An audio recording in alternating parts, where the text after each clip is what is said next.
Yeah. So there it is, 50 milligrams. That's what they used in the study. So that's why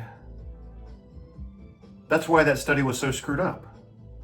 They were paid by the company who's making this product, and so they arrived at a conclusion that promotes this product.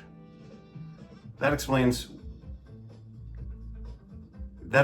exactly what I had thought.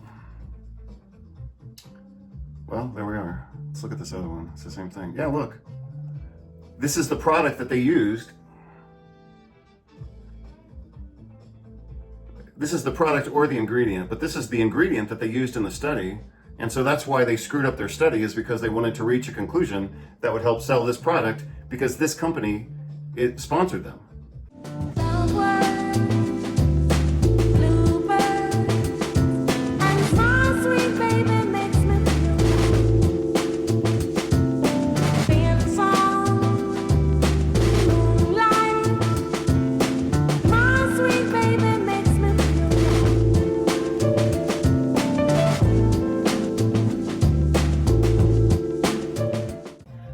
Good afternoon, everybody. Dr. Vasquez here, coming to you for the third time on the same topic, which is pharmacology of thiamine, otherwise known as vitamin B1.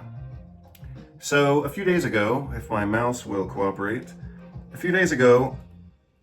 well, first of all, last year I talked about thiamine pharmacology, and then just a few days ago I kind of revisited the topic to look at an article comparing different forms of thiamine. So, you know, one of the conversations that I'm aware of in like the social media influencer YouTube level conversation is that a lot of people are talking about different types of vitamin B1. So we've had always, regular thiamine, which is usually in the form of a thiamine salt. Thiamine with either nitrate or like a sulfur group. That's just regular thiamine. But the question lately has been, over the last couple of years, whether some of the fat-soluble forms of thiamine would be better. And so I see some videos talking about this, and I don't know if it's hype or if it's real. So in order to answer that question, I actually had to look at a lot of research, in this case going back 26 years. So when I talked about this particular article just a few days ago, I said that I was not impressed by, first of all, their methodology, but second of all, their conclusions. I thought they could not have reached their conclusions based on what they did. And so I looked at it again today, and I still have the same conclusion of this article. Now, I'm going to mix the data from this article, published in 2016, with a specialty clinical laboratory article that was published in 2000. And I'm going to compare that data together to see if that provides a different translation. And translation, or I should have said interpretation of the data. So let me see if I want to use those same words to explain what I'm thinking about. My interpretation of the data is the same, even though I guess if I want to use the word translation, I think we can translate data. Here's why I was kind of bouncing those two words in my mind. We can interpret this data by translating one of the figures that they published using the data from the other study. So again, hopefully some of you at least are following me. This article from 2016 pretty much sucked, but we can use their data and mix it with data from 2000, the other study that we're going to look at right now. And based on looking at the two studies together, we can come to a reasonable conclusion. I think that's what I was trying to say. This article doesn't really invite a solid conclusion, and that's why I was kind of screwed up when I was looking at it. I was telling you this is the best we've got, and it's still not that good. And that's still the case. But I found another article this morning that helps us interpret this in a way that's actually useful. So let's just get to it. So again, I looked at another article this morning, this one. This is a hell of a piece of work. And I mostly mean that positively, in a nice way, so to speak. But this article also distinguishes what I would say in academia, like in medical school, for example, but even before medical school. I mean, if you go into like postgraduate conferences, once you've done that a couple of dozen times, you can start to get a feel for the difference between a PhD level conversation or a clinician conversation.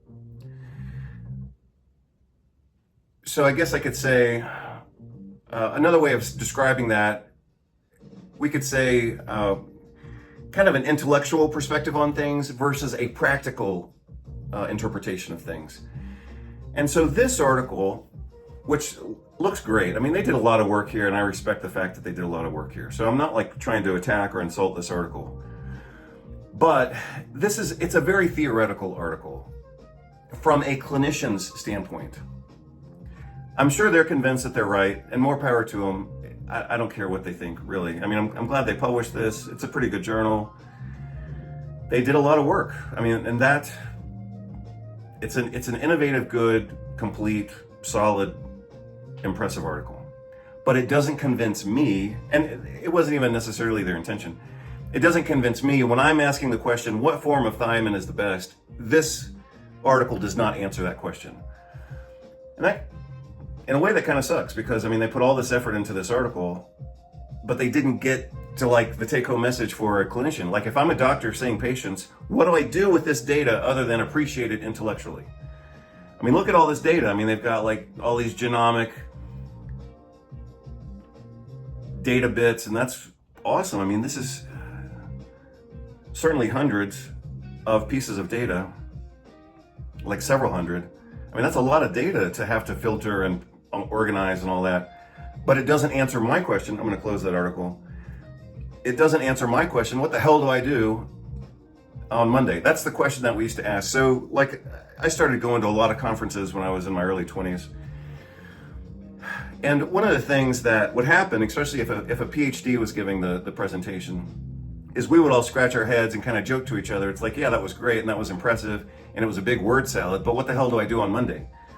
So, and some of you will know who I'm talking about, just having said it that way. But, you know, I can certainly appreciate things from an intellectual standpoint, obviously.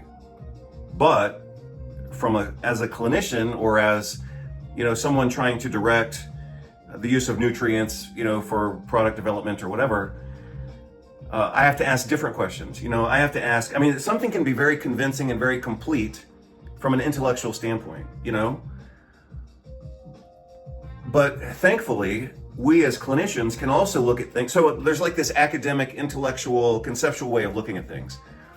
But over here, the clinicians only have two questions. What's the level of evidence, and what the hell do I do with that evidence? And here's another article written by two experts. So Derek Lonsdale was clearly an expert clinician in the use of thiamine. He died in 2024, I believe. So this is one of his last publications. And I believe, I'm not totally sure, and I don't really care, but I think that these two authors, I think they published a book together on thiamine. But likewise, this article published by one of the world's experts in 2021 doesn't answer the question, what's the best form of thiamine to use? So, like I said, we go back to this article. I reread part of it today for like the third or fourth, or at least the fourth time.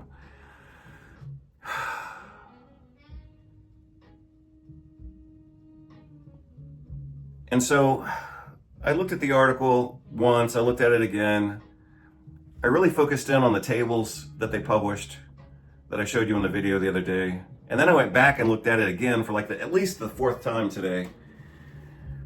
And so I was reading, for example, what they say right here in their abstract. The findings were as follows.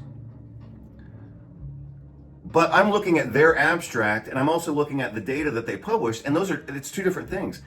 They're trying to arrive to a conclusion that is not supported by their data. And you see that all the time with drug studies, and I don't know who these people are, or if they have like a commercial interest in one form or the other. This was published out of Korea, like I said, 10 years ago.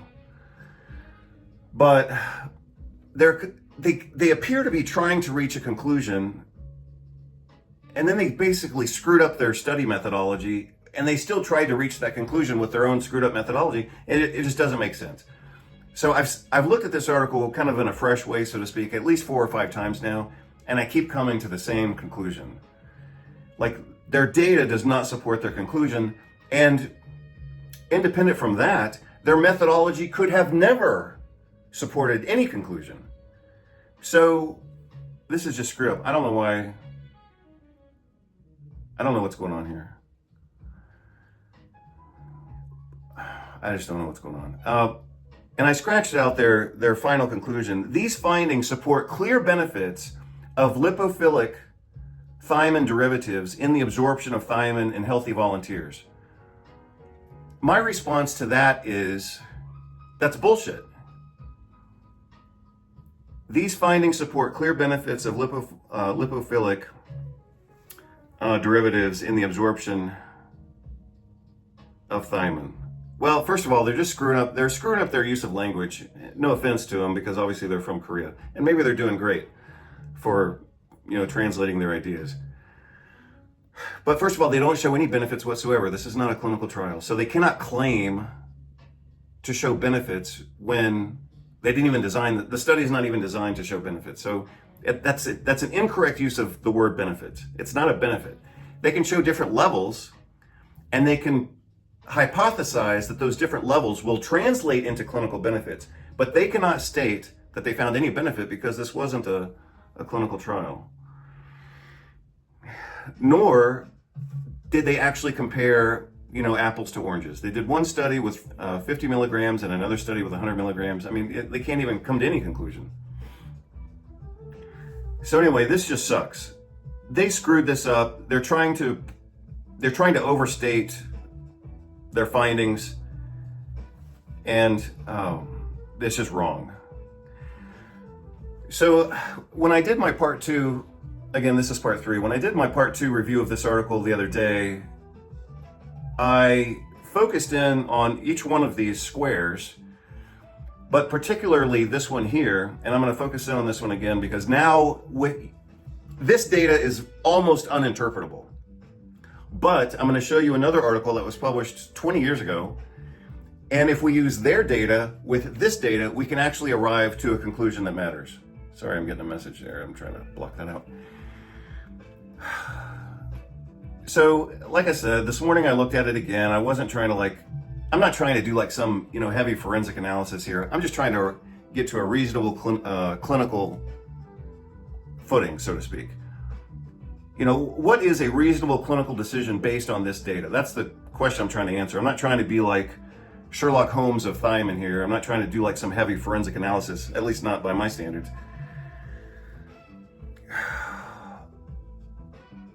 But I am trying to come to a reasonable decision, and so I'm about to lay it on you, my reasonable decision based on this data. This data sucks and is not interpretable, but we can use this data with other data, merge them together, and come to the correct answer, and I'm going to show it to you right now. So, as I said in my own notes here, plasma concentration of thiamine diphosphate. Thiamine diphosphate is the goal here. That's what we want. But we don't want it in the plasma. We want it inside the cell. So 80 to 90% of thiamine in the blood is actually inside the cell. So they measured it in the plasma, and that doesn't really tell us what we need to know. So I don't even know why they did that, but that's what they did. But you can see here, this line with the circles, that's the test substance. Their test substance was thiamine tetrahydrofurfuryl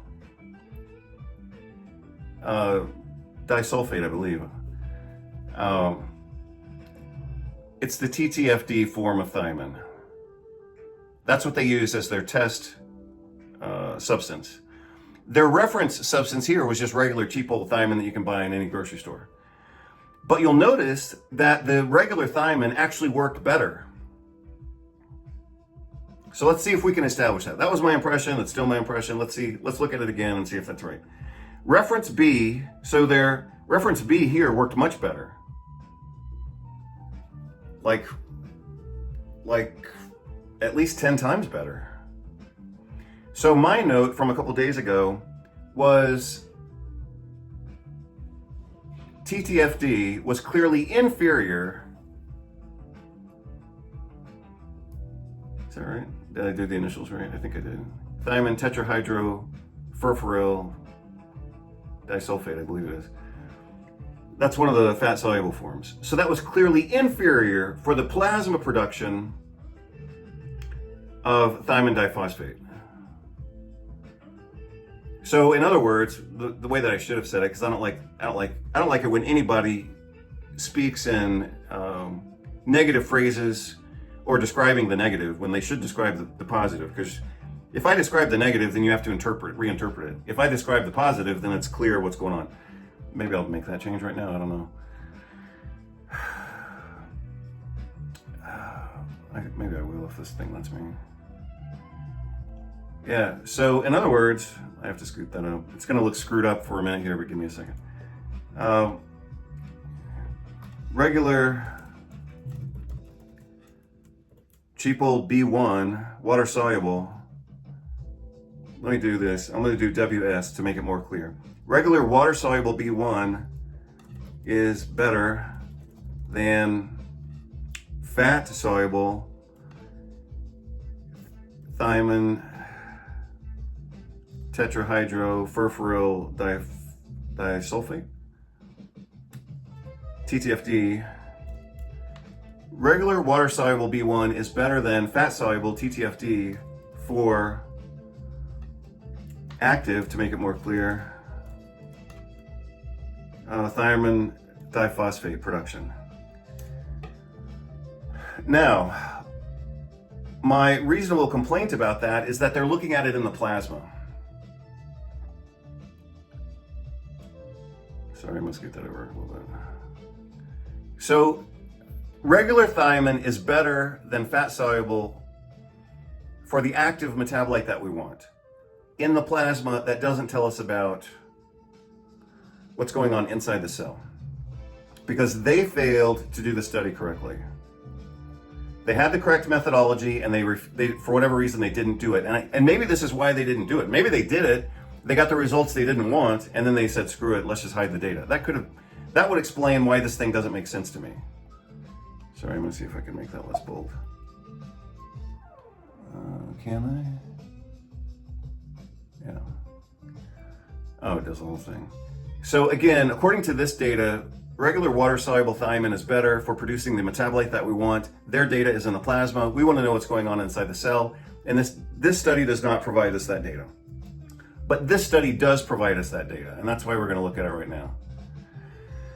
So this is Clinical Chemistry of the year 2000. So this is more of a hardcore laboratory analytical journal, and so that's where we get the clarity that we need. And the clarity that we get out of this article